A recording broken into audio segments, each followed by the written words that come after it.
That which you experience here when you say a practice of devotion. Well, devotion to what? To God, I presume. Doesn't matter what name or form, but a devotion to God, a devotion to the divine.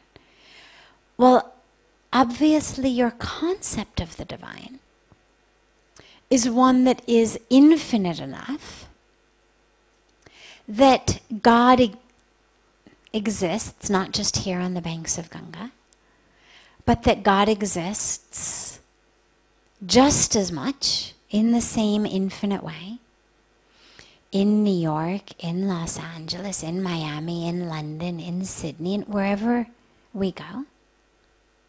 Because otherwise it wouldn't be God. I mean, if God only lived in one place, would lose the whole concept of being infinite.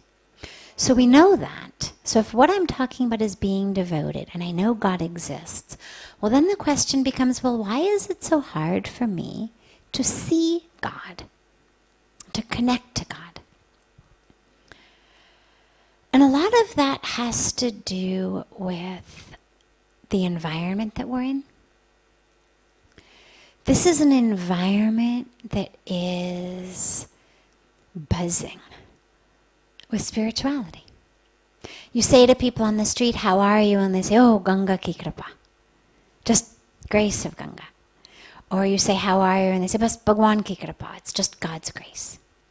So even in everyday conversation,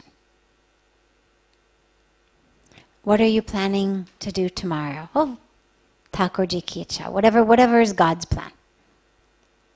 So our even non-religious colloquial conversation is invoking God every third word. But it's also a very devotional world. We gather together on the banks of Ganga to worship, to sing, to pray. Everybody who's here is here for some spiritual practice, whether it's deep meditation, whether it's yoga, whether it's satsang, whether it's philosophy. But Rishikesh may be many things. It's not the shopping capital of the world. It's not the diamond capital of the world or the gold capital of the world. So nobody's coming here with just the aim of, I'm going to shop, or I'm going to find gold, or I'm going to find diamonds. So you've got people who have come here looking for the same thing. And that helps. And don't underestimate that. Because this is the same reason why in college it's so much easier to study in libraries than to study in your dorm room. Right? I mean, the book is the same. Your brain is the same. Theoretically, you should be able to learn that material wherever you are.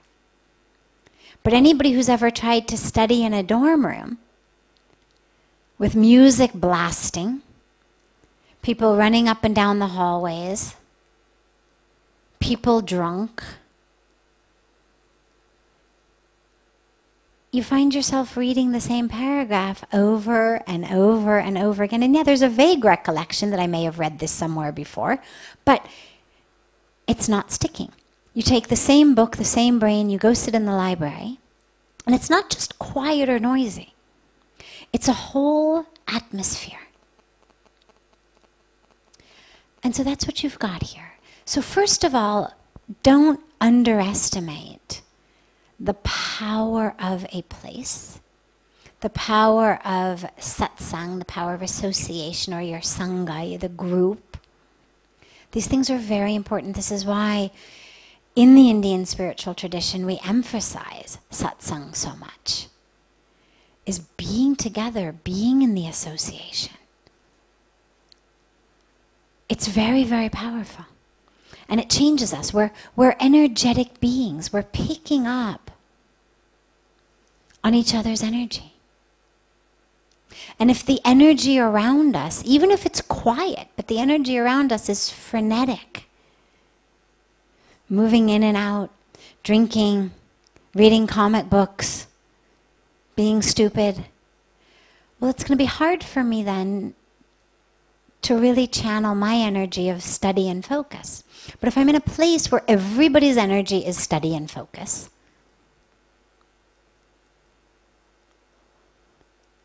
that becomes very, very conducive to me. So the first part is try to find a sangha, find a group. And it doesn't, you don't have to click 100%. When you go back, there is a level of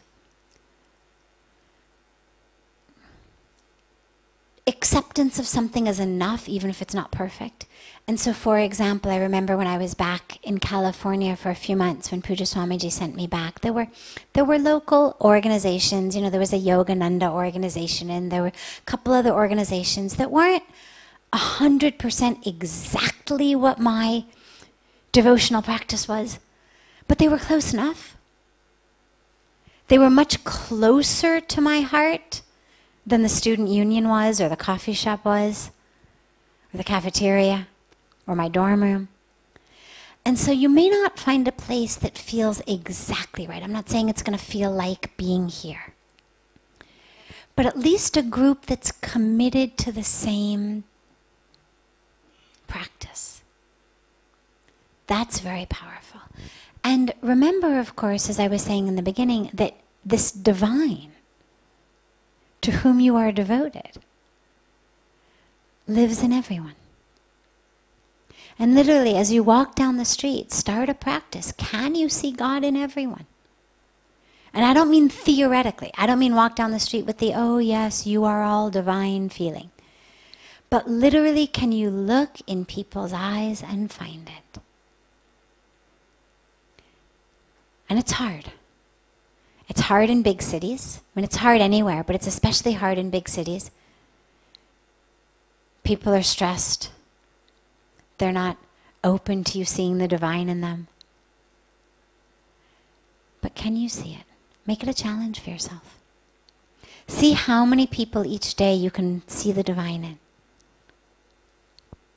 And then it makes your spiritual practice a little bit more broad, and B, it also brings just a sort of an element almost of fun into it. The spiritual practice, instead of being, drudgery, becomes fun of, okay, how many can I get today? I got 5 yesterday. How many today? Oh, the subway's going to be interesting. Who can I see on the subway? Who can I look at and really get, yeah. You can go another level when we're aware of the fact that we're all one, which of course our spirituality tells us. If we're all one with God, then it means we're one with each other. Right? If A equals B and B equals C, then A equals C. Okay, that's exactly what I'm saying, just in a spiritual way. So if I'm one with God, and everyone else is one with God because God is one with everyone, then it means I'm one with everyone. It's the A equals C part. So if I can't see God in you, can I see me in you? Can I have a connection with you of, oh yeah, that's me in there. Not this small me. Not the me who's on the way to meet a friend for lunch or on the way to my job. But the whole me. Yeah. Look at that. Okay, so you got one body there, one body here, but yeah. That's me in there. And so that ends up giving a deeper and fuller and richer just experience of being there.